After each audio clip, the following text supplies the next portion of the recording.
Delgado acolo este, va fi corner, dragi ascultători.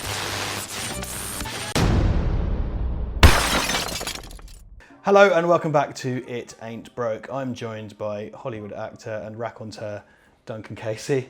I've got a wee stain on my shirt. Let's see if it dries throughout the episode. That's the interactive component of this week's episode. It's either tea or water, could be grease, who knows, or sweat, it's very hot. Today we're going to talk about Jonathan Mosto's 2003 film Terminator 3 Rise of the Machines. I don't like it, I think it's a shitbox. Here's a clip.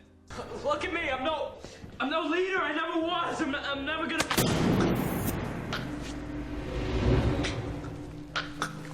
Go! You're right. You're not the one I want. I'm wasting my time. Fuck you! You fucking machine! Better. Okay, so we did Terminator 2 recently, in the other place, and now we're doing Terminator 3. Tell me about Terminator 3. Give me a rundown of Terminator 3. Well, so Terminator 3 is a horrendous cash grab. I mean, Terminator 3, plot-wise, very much follows the same beats as Terminator 2 in that we establish John Connor, we establish the present, we then find two Terminators sent back through time, one to protect him, one to kill him. And a road chase ensues, and pretty much that's it. And we find out a few plot points along the way, but essentially we end on Judgment Day. Effectively, that's the kind of, if you want to call it a twist, it's a twist, but it's not really a twist, is it? Because we know that's going to happen. We know it's going to happen. It's going to happen. So, in a nutshell, that's it. I mean, it really is a sort of lazy retread of Terminator 2, except the T-1000's a girl and the internet. Yes, essentially, and it's less useful because she's got liquid metal skin over an endoskeleton, which she can't. What's the point? Or she can control other machines, or she does for a bit. Cars that she couldn't possibly control. Like you couldn't make a car brake or steer just by particularly fiddling not with in it. 2003. Is it set in 2003? I think so. Yeah. Who cares? Do you know what? Even as I remember, I can't remember exactly how it goes, but it even fucks up the timeline in a sense that because like I think. Terminator 2 set in 1993, made in 91, so incredulously John's supposed to be like 10, I think? Yes. Yeah, but then this one he specifically says like, oh, I was 15 years old or some shit like that. Yeah, well... I can't remember exactly what he says, but he creates like a headache. Yeah. By kind of misstating his age. I do kind of think, sorry, no. John Connor, because I think what happens is, for fans, the T-1000 looks him up on the... oh no, I suppose it must be 1994. He looks him up on the screen in the car and it tells you the year, and I think it says that he's 10. Right, which does make sense because he would have been born in 85 or something, wouldn't he? I suppose, but he's riding around on a motorbike. Yeah. I don't know, I think that's a bit of a mess, but anyway, let's not get too involved in continuity stuff. This marks, and it's something I should have brought up in the AVPR, thing. This is part of that. It is that noughties kind of thing where they would put on the end of a belated sequel to something this word that it's the same with Terminator Salvation, Requiem. Oh yeah. What's it a requiem for? Like, that's something that follows of myself. Sorry to interrupt. Yeah. It's been brought up time and time again. I think I said it in a commentary, and it's been on Twitter and stuff. Yeah. I particularly hate Requiem as a kind of bolt on for a sequel name, Redemption. Salvation. What is, like, if you want to take it in the Catholic terminology, what is Alien vs Predator 2 a requiem for exactly? You know, I mean, so that town, I suppose. Yeah, I guess. Yeah. But it's not dead yet. It's supposed to be. It certainly killed the concept of Alien vs Predator in the cinema, didn't it? So I suppose they're being meta. There is that. But so Rise of the Machines. I mean, I suppose at the end it's well, Judgment they Day start the war, don't they? So I suppose there's that, and they become the TX kind of makes them self-aware. But it's not. It isn't. I mean, this is the thing. It's just like, well, but this is. We know that they rise. Like, we know that they take over the world, kind of. Whatever. It's like, like, why is it the rise of the machine? That doesn't happen in the film.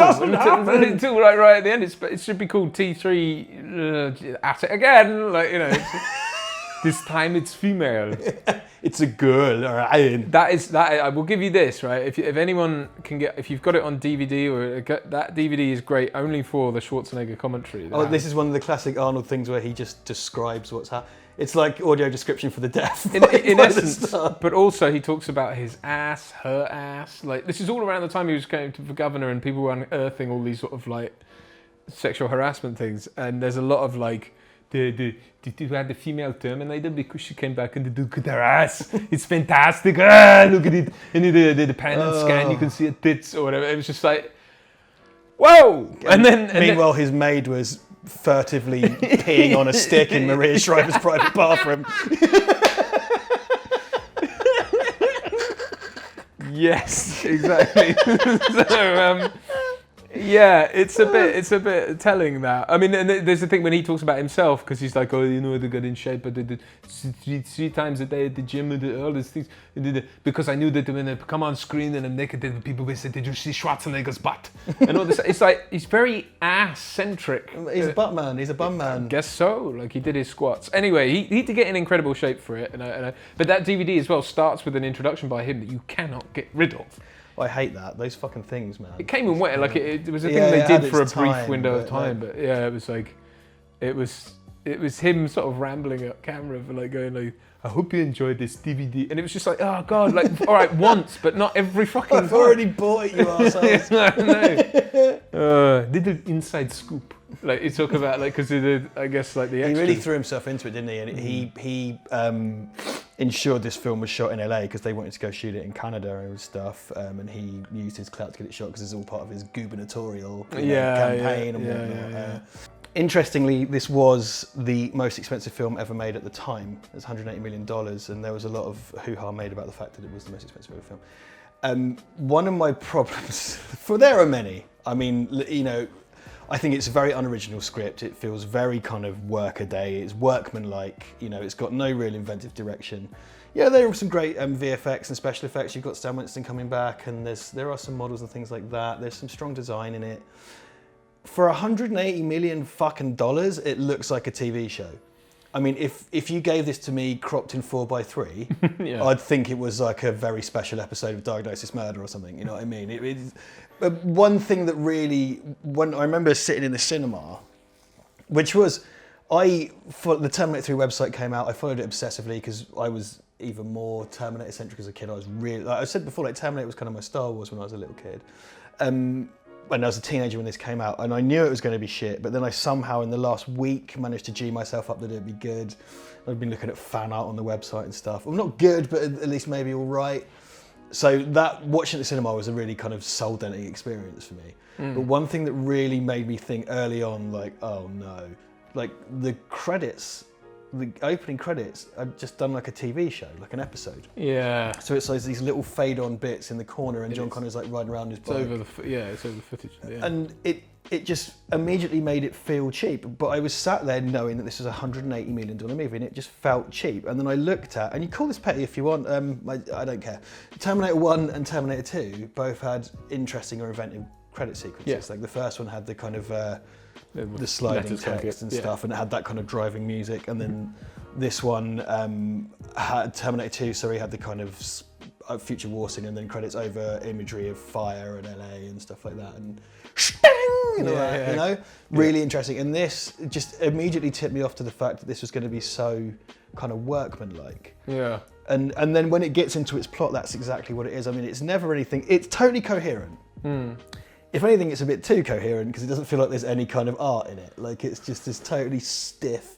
I mean, can you name one particularly interesting shot from Terminator 3? What, as in the composition of a shot? Composition or camera work, or even like a nice edit. Like if.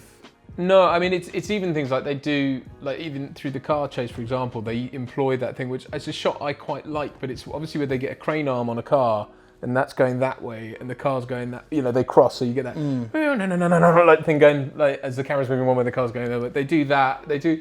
There's some good second unit work on it, but as far as like an arty shot where you've got what should be an indelible image is, you know, Schwarzenegger's Terminator carrying a coffin and firing a gun.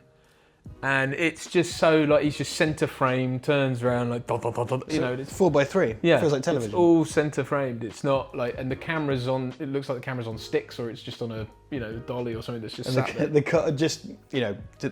coffin as well looks like it's got no weight. Well, because it's hung on Some like cables wires. or something. Yeah, it's just like that is a problem when you can come up with indelible images and then you don't shoot them properly. That's a problem. I agree. Yeah. And it is very. I don't know if it's because of the time it was shot in, where high definition wasn't really a thing. Like people didn't really have high def TVs much and that kind of. But they were on the horizon. Yeah, and this was shot, I think, 35mm rather than digitally. Yeah. I'm happy to be corrected, but in that era I'd have thought. But it's lit very sort of. Apart from the nighttime stuff has a certain sort of look to it, but it's very clean. It's not flat, isn't it? Yeah. Terminator 2 has really strong lighting in it, kind of the blues and oranges and things like that. And Terminator 1's very noir. This is the problem. It's not. I find that it's fundamentally not interested in carrying over anything of substance from the other two films, and they just hired Jonathan Mostow. I'm not going to call him a hack, but for my money, he's never done anything particularly interesting. He's a steady hand. He's a dependable director, and that's it. And he doesn't bring anything of note to the project. They've got their script locked.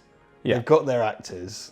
And do you know what? I bet this, even though it was very expensive, I guarantee you this came in on time and under budget. Like they probably wrapped up and were like, yeah, off you go. Well, it's interesting, because again, it's one of those things where you look at it as a punter and you go, well, hang on, you've had, 12 years since the last to get something off the ground? But I bet you, as a production, it was probably rushed just through the tidbits, things like Claire Danes was brought on at the last minute. I don't know if that's because of quick recasting. They recast her because I can't remember who it was cast originally, but they felt she was too young for the role. Right. So they recast her. You've got Schwarzenegger in a position where he, by his own admission, he was like, he wasn't going to do one without James Cameron, never. And then Cameron said to him, well, look, just do it as a payday, get as much money as you can. So that's the sort of the ride he's on, and I think he got something like $28 million plus 12% of the box office gross. Yeah, he had some kind of crazy Jack Nicholson deal, and out of that 180, it's 30 right there just on Schwarzenegger, and that's probably the last big payday he commanded at that level. Yeah, for sure, for sure. And then you look at the rest of the cast, and they're not nobodies, but they're not exactly like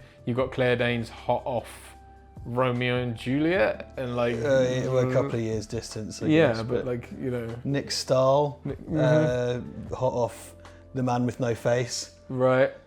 Oh yeah, right, yeah. Yeah. Or you've got Kristana. I say hot off. Kristana Loken, just hot. Just hot. Hot off some ads and stuff. I think she was a model. She's a very cool person, though. I've seen interviews because you see all the Comic-Con or whatever, like when they do panels and it's like her and people from... Yeah, she always seems pretty cool. She's pretty cool. Like a cool person. Yeah, she's got a pretty quick wit.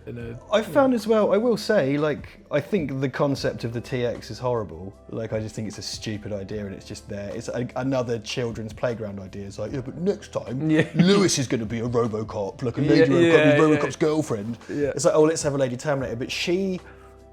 And I'm sure I saw her specifically say this once, but she studied Robert Patrick for it, and you can see it because she does all the cat-like stuff and she does the kind of head tilt and stuff. I think she does a good job with what she's given. She wouldn't have had the clout to say, no, I'm not doing this, or yes, I'm doing it. You know what I mean? I think, she given what she's got, and bearing in mind that she wasn't particularly an actress before, well, she didn't have a lot of it. Didn't seem to have a lot of experience anyway. Yeah, I think she did a great job. It's just, like you say, it's a flawed idea. It's a lazy idea. Why not just make her a T1000? But then, why any of it? And then the whole thing is, because this is it, because I think they looked at it and gone, well, we've basically just remade Terminator 2, so let's just make her a combination of a Terminator and a T1000. But then her endoskeleton looks like a woman. I hate that design, and that's like Stan Winston crew design. I hate it. Yeah. It's horrible. And there's this thing, something that's gone on with the design aesthetic of Terminator 3 that I always really hated. Because there's loads of ancillary materials for stuff they'd planned. And they designed the T900. And the T900 is like a streamlined exoskeleton with loads of Christmas lights in it. Right. So there's a blue one and a pink one. And when the T850, as if, it's 50 more, it's an original idea. Yeah. When the T850 opens itself up, it's full of green and red Christmas lights. It looks like I lit the inside of the Terminator. Yeah. And the idea is surely, and the TX of course is glowing blue lights as well. Yeah. Firstly, it's not a tactical advantage for your machine that fights a ground war at night to glow in the dark. Yeah. And so surely the horror of the Terminator is that it's all kind of pistons and steel and grease.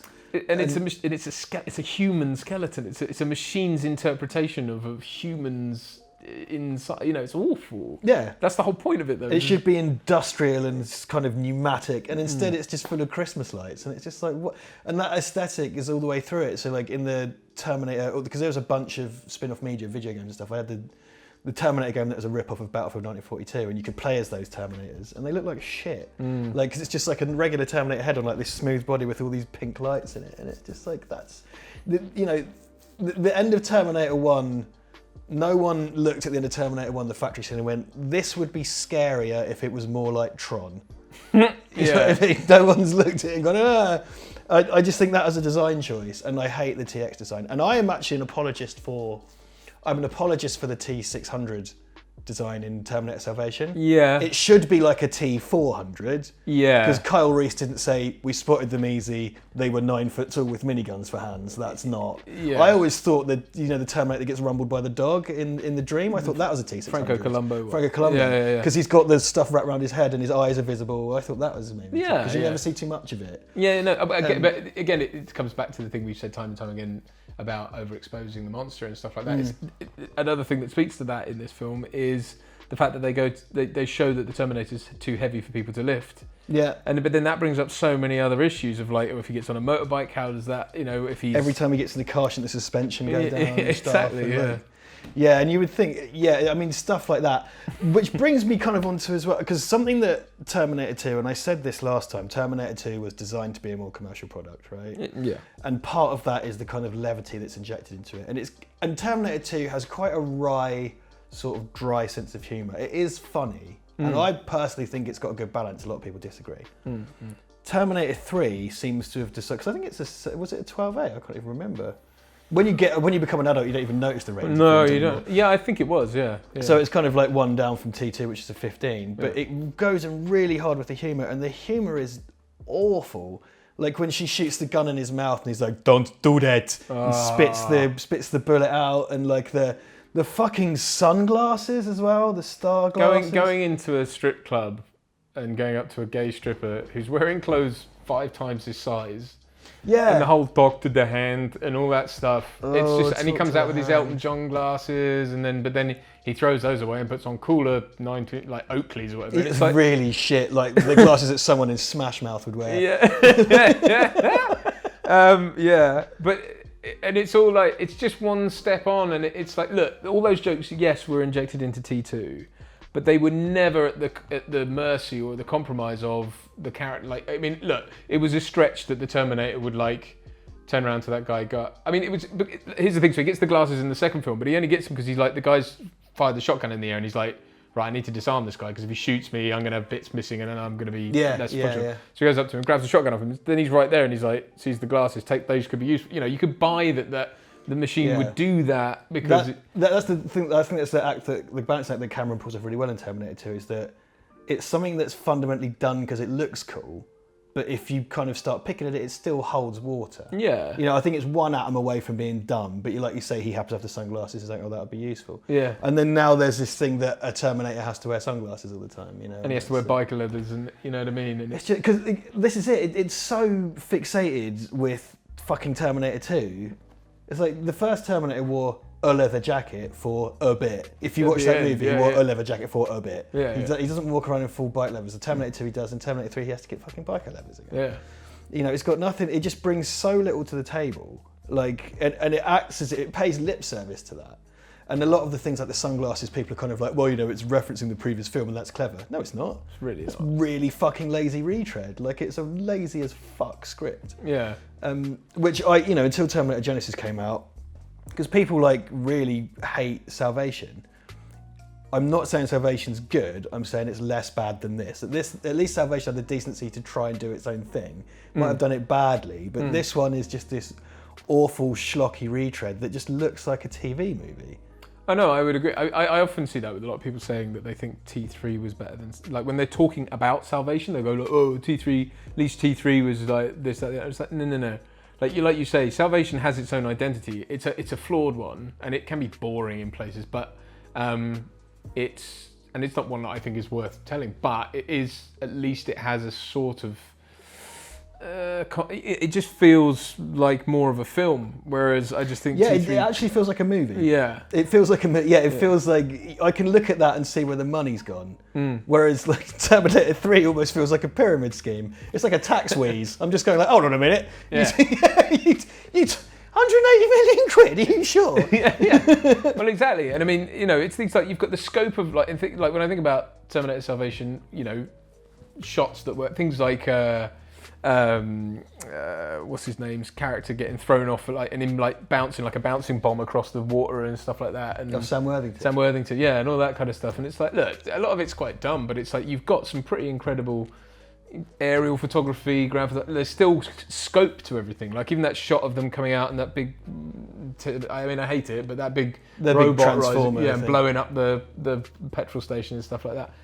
It's a good shot. Like it looks good. Yeah. And they get that Mad Max post-apocalyptic aesthetic. Yeah. It's not how I would do it, because to me it's nighttime and it's pink lasers and darkness and stuff. It's not how I would do it, but it speaks to an aesthetic that exists in kind of apocalypse cinema, like A Boy and His Dog or Mad Max or whatever. Absolutely.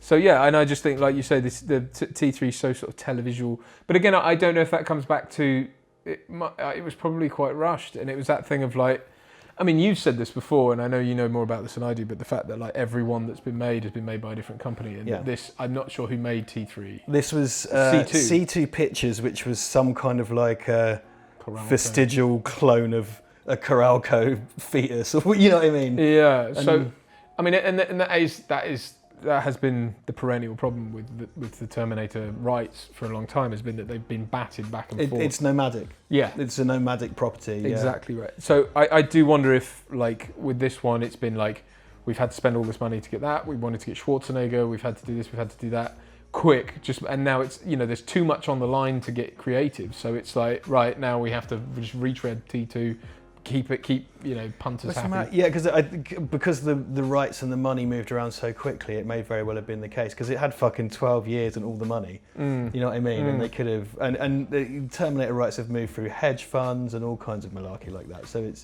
it's they're so funny, because I've said this before, like you say, like things like the DC properties, things like Dirty Harry, things like Die Hard, they have a home. Fox, Warner's, whatever. Whereas Terminator never really has. So it's become this peculiar nomadic thing where every now and then someone just gets it and has a go, which is mad, really. It's sort of like, imagine if I had a child, raised it till I was 4, got bored, gave it to the neighbours, fucked off to Peru, and then when they were 10, they just left it in a park. Someone else. What would that child be like? What a strange kind of life. Well, I guess it would be like Jai Courtney, or something. I don't know. What's interesting with where they're going now? I mean, as I understand it, there was the production on the next 2 that they're shooting, right? 2? I think it might be 3.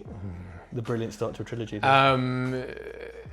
That was stalled for a while, but it's because I've just been working with an actor, I won't name names, but who auditioned for it, and I think his understanding was he'd been fed back that the production had been halted, and that. Well, they are shooting though. But they've started shooting now. Yeah, and that was something to do with Schwarzenegger's heart condition or something, I think. Oh, crumbs. But they've got Linda Hamilton and stuff, haven't they? There's been those pictures of her released and stuff. So, and there's that female Terminator that's got all kind of scars and. Yeah, jeez. Well, well, you can't make anything of that. I don't know what it'll be, but I think I've said some stuff about that before. I mean, in terms of where they're going with that series. The kind of main thing here was that Schwarzenegger kind of semi-reluctantly did it, took a big pile of money, and then did it. I've had a long-standing belief that Schwarzenegger's only as good as his director, and I think, he's great in things like Predator and stuff like that, but like the only legitimately great performances he's done are Terminator and Terminator 2. I mean, I'd say True Lies as well. Maybe. Oh yeah, oh sure. Okay, I'll take that. I'll take that as my theorem, because it's Cameron. Yeah. Like and this is such a great example of how quickly that falls apart, because he is awful in this. Like, I really feel like I don't feel like he's getting any kind of strong direction, because he's come to the point where he's the big megastar. I doubt he had. I'm not saying he disliked Jonathan Mostow, but I doubt he had big bags of respect for him. So he's kind of going through the motions and he's delivering these lines and like, you know, the Terminator shouldn't be telling John Connor about destiny. The Terminator shouldn't even have a concept of destiny. Yeah. It's got this kind of strange emotive language, and it's the thing that Terminator Genesis did as well. It's like, look after my Sarah. Like the Terminator shouldn't do that. And all of the stuff, like talk to the hand, and like that's silly. But when the Terminator's like, it is time, it is your destiny. It's like, what is that? What? That's a trailer mode. Yeah, when it walks up to him and it goes like, John Connor, it is time. And it's like, what is time? Yeah, what? I mean, and bearing in mind that in this one, he has been caught and reprogrammed by Claire Danes' whatever her name. Kate Brewster. Kate Brewster. Catherine Brewster. And her little rooster. Give it a booster.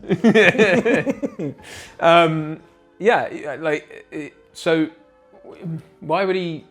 Well, again, the Terminator kind of this is the problem, the Terminator probably has a bit too much dialogue. And even then, from my understanding of what I thought a Terminator was and is, which is like this kind of, it's not human, it's essentially a hyper-intelligent appliance, shouldn't be talking about destiny and shit like that and concepts of, it's got like this strange kind of emotive dialogue and this weird thing about him having killed John Connor in the future. But doesn't, I remember the game they brought out where that happens, but it's like, I mean, really, where's that going? Well, it's funny, isn't it? Because it's kind of an interesting idea in that they used, because he specifically says they used that model of Terminator, they exploited his association against him. Which makes John Connor a fucking idiot. Well, it just makes John Connor a mug, because well, do you know what? This version of John Connor fucking deserves to die. Yeah, because one of the worst parts in this is when Yeah. he goes like, hey, remember Uncle Bob? And it's Yeah. like, you are the only person in the world of any concept of exactly what this means. The whole thing is predisposed on the fact that your mother was tried to be killed by something that exactly resembled that machine. You knew for a fact there were two of them. You threw its fucking brain in some lava, and then another one turns up, and you think it's going to have some Polaroids at the time you hung out at McDonald's, you thick fuck. Like, what the fuck? He's just like, Uncle... I just wanted to fucking slap him. It's like, no wonder that fucking guy got killed in the future, because he probably walked up to the Terminator and tried to give it a cuddle. It's like, the one person in the world that you know to be a Terminator is the one that you let fucking kill you. And so that shot of him, you know, from the future, he's standing on a wing of something. This American flag. He looks totally lost. Like, he literally, it's like a deliberate choice on his part to be like, yeah, like that. He has a very sort of, and it's like, I think Nick Stahl's trying to play it like he's still the reluctant like hero. Even though he's John Connor of the future. He should have been like, I'm sorry, if that had been me, I know Nick Stahl wasn't a big enough like guy probably at the time to push back at the script stage and say like, look, fuck is this? This scene makes no sense. Like, I can't be John Connor and be that dumb. Like, what? Yeah. Like, you know, but that's the problem. It feels like it was made by people that haven't seen the other two. A lot of the time, it just contradicts. I would have gone to Arnold, man. I mean, I'm not being funny, but like, you know, I mean, look, don't get me wrong. It's not like actors hang around all the time with each other, but you do spend some time together. And I would have thought you would have had some time with him to say, look, this scene we've got, you know, where I'm like, don't you remember me? And he's like, that wasn't that. Don't you think that's stupid? Yeah, I probably wouldn't have done his voice to him. Like, Hey, stop it. And he was probably getting blown by an intern anyway. So, well, I mean, it speaks. I mean, I think when you think about where Schwarzenegger was at the point in his career where, and I'm doing this, but it's like, you know, you had your end of the sixth day, end of days, and then you had sixth day, and lots of days going on, and then Collateral Damage was the only one that came out after this. I think that was 2004. But it was like it was governor time, you know, and it wasn't and it was just like take the money and run time. He's checked the fuck out, and bless him for not wanting to do it, you know, and speaking to camera. And I got to give him credit for that. Whereas Linda Hamilton was just like, nope. Which good for her as well. Yeah, really good for her. Yeah. But he's just checked out. He doesn't give a shit. Like, and you know, he doesn't care about the script. He's just taking the money, which is kind of fair enough. And it's the feeling of it. It feels like a really expensive fan film that's on TV. You know, and it's just, and I hate the defenses of it. It's kind of like, oh well, you know, it's got a good truck chase in it, and it's like, well, yeah, but it's not very well covered, and all it is a stunt. It doesn't make it a good film. I think I felt horrendously let down when I walked out of the cinema after the first time, and one of the points at which I felt incredibly let down was when the Terminator sits back up with his head hanging off and just does this and is fine again.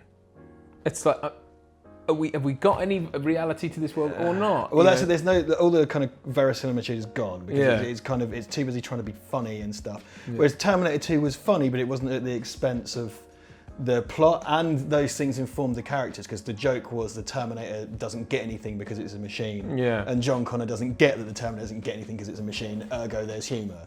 There's humour, but there's also the fact that it's a sort of twisted father-son relationship. But who is the father? Who is the son? You know, you've got all that subtext going on, which means that like the humour that comes out of the situation, and it's done like in terms of beats in the film, it's done at points where you need some levity, and it feels like a natural outcrop of character moments. Whereas this is like, we have to have that, you know, and it's got that fucking funky like going on in the background, you know, and it's just like. Because like Bad to the Bone is kind of a stretch in T2. Yeah. It's a really strange moment actually because it's this bit of kind of non-diegetic music, unless the off-camera there's a dude with a boombox. But it's like a strange moment of non-diegetic music that just works, and it's kind of, you know, I do struggle with that moment a little bit, the fact that it's there, but it works. You know, you let it slide because of the high quality of what's about to come. But like that funky man stuff, it's a parody of the Terminator series. It just has no. I've said this before, like Terminator 3 has no respect for the source material. Terminator Salvation has way too much. And they're both funny because of it either way. I wouldn't say, Salvation for me doesn't have respect for the source material so much as it has the source material kind of in its sights maybe, but I feel like it's got too maybe much it respect but doesn't really understand it. So I Yeah, find it's too earnest, and that's really funny. That's true. It's Ernest Goes to Camp. Well, Space Jim. I think that's quite enough of T3. Rise of the Machines. Rise of the Machines. Requiem of the Return. Salvatore Dali. Robot. It sucks dick. Why don't you argue with us in the comments? That's always fun. Be sure to like and subscribe and throw some money in our hat if you see us outside Tesco. And we'll see you next time. Gadget. Goodbye.